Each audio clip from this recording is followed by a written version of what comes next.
Paracha de cette semaine est exceptionnelle. C'est marqué qu'il y a énormément de mitzvot dans cette paracha. Et la paracha de cette semaine a été transmise différemment. Normalement, Moshe Rabbeinu, il étudiait avec Aaron. Après, il étudiait une deuxième fois avec les enfants de Aaron. Une troisième fois avec les Skenim. Et la quatrième fois, c'était tout le peuple juif présent. Ici, c'est marqué Daber et la date d'Israël, c'était directement. Il n'est pas passé par quelques études pour transmettre au peuple juif.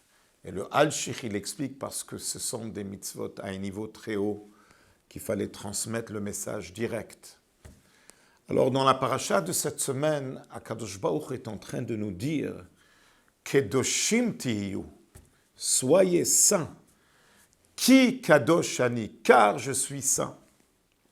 En 1988, le rabbi a expliqué qu'il y a deux manières comment on peut approcher un juif vers Dieu. Il y a la chita de Moussar, qu'on est en train de parler de l'enfer, comment c'est grave de faire un péché. Et une autre façon, c'est la chita de la chassidoute, de parler de la beauté de mitzvot, comment chaque mitzvah a une force, et de parler de l'importance du juif. Le rabbi, il a dit qu'à travers les générations, la chassidoute a prouvé que c'est ça la manière qu'il faut suivre. Au lieu de faire peur la personne par des punitions, il y a une autre façon d'approcher le juif vers Dieu. On lui montrait la beauté de la Torah, la beauté de mitzvot, à tel point que des fois on commence avec un juif que va à Setov d'abord qu'il fasse du bien, et automatiquement le plus qu'il va faire du bien, il y a aussi le mal qui va disparaître. C'est-à-dire quand le passouk il dit Sour mera va à Setov, quitte le mal et fais du bien, c'est que le quitte le mal va venir à travers ça qui va faire du bien. Et là, la Torah, elle continue à nous parler d'une mitzvah qui est très difficile, que la question se pose, comment on fait cette mitzvah? La Torah dit, il ne faut pas haïr ton frère dans ton cœur. Après, la Torah, elle dit, il faut que tu le reproches. Et après, elle nous dit, tu aimeras ton prochain comme soi-même.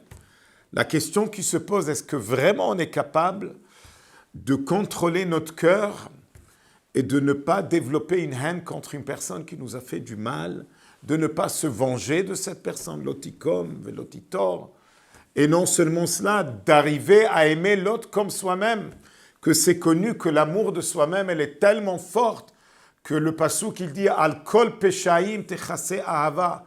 L'être humain, il est tellement aveugle de l'amour de soi-même qu'il ne voit pas de défauts dans soi-même. Et il n'accepte pas qu'on le critique. Et le Ramban, Nachmani, il pose la question, il dit, mais comment est-ce possible une chose pareille? Lo yekabel lev ha'adam sheyehehov et chavero ke'ahavato et nafsho.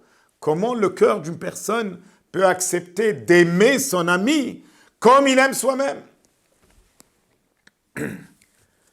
Alors en réalité, il y a des commentaires qui vont dire que la mitzvah de ve'ahavta l'erecha kamocha, c'est plus sur l'action. C'est-à-dire que tu ne peux pas vraiment arriver au sentiment du cœur. Mais la chassidoute, elle met l'action, oui, sur le cœur.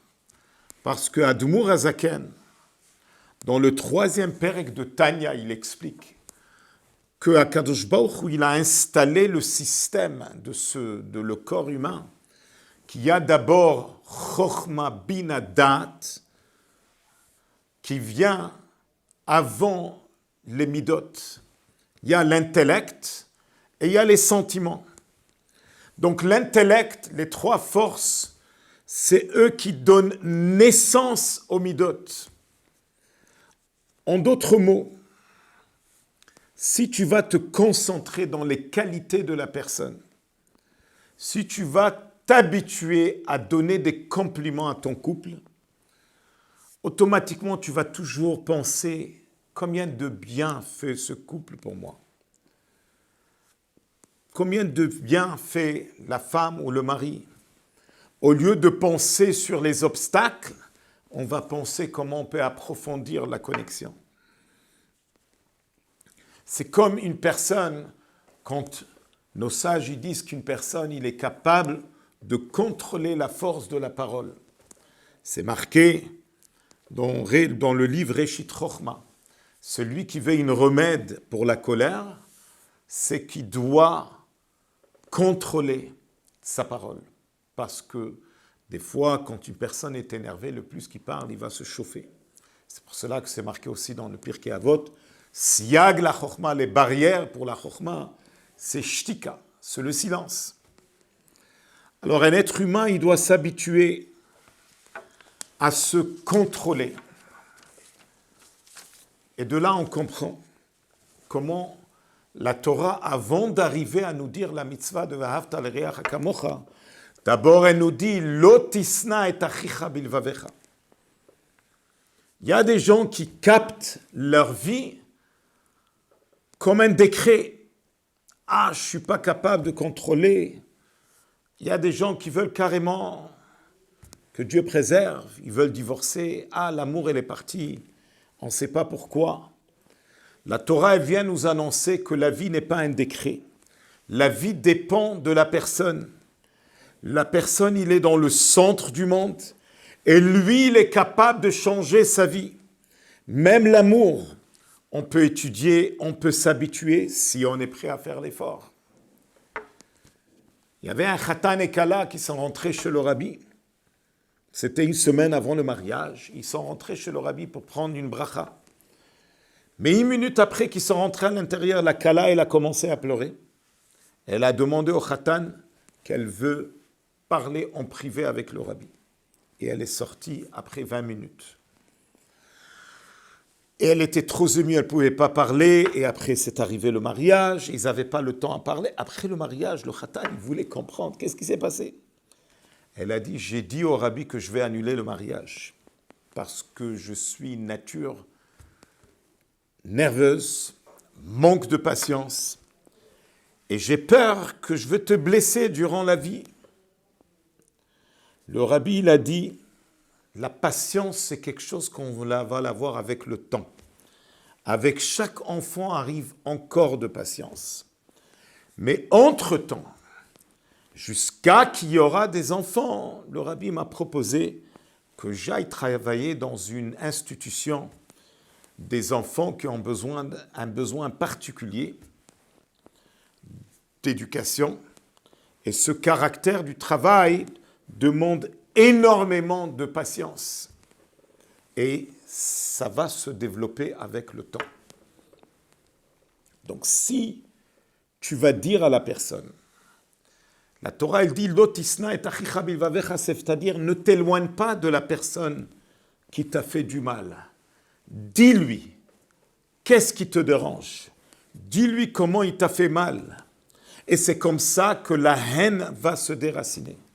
C'est-à-dire la Torah est en train de nous donner la clé pour garder un Ahavat Israël, c'est de communiquer. La communication, c'est le secret de tout. Et la Torah, elle dit, ne te venge pas d'une personne qui t'a fait du mal, au contraire, aide-le.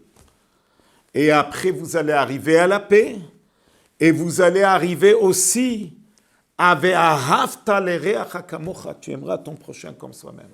Et aujourd'hui, quand on se trouve à la fin du temps, et quand on sait, on se trouve dans cette saison, que malheureusement, il y a eu les 24 000 élèves de Rabbi Akiva qui sont décédés. C'est pour cela qu'on est tous en deuil. Il n'y a pas de musique dans cette période. C'est pour nous dire, qu'est-ce qu'elle dit la Gemara? Dans Masechet Yevamot, elle dit qu'il y a eu une situation que lo nahagu kavod zelazé. Ils manquaient de respect un pour l'autre. Alors, c'est à nous, quand on sait qu'on se trouve à la fin du temps et on sait que le Beth Amikdash a été détruit à cause de la haine gratuite, aujourd'hui, plus que jamais, on doit ajouter dans l'amour gratuit, qui s'appelle en hébreu Ahavat Chinam, et à travers l'unité du peuple juif, on va mériter la Géoula tout de suite, Bimhera V'yamenu Mamash. Shabbat Shalom.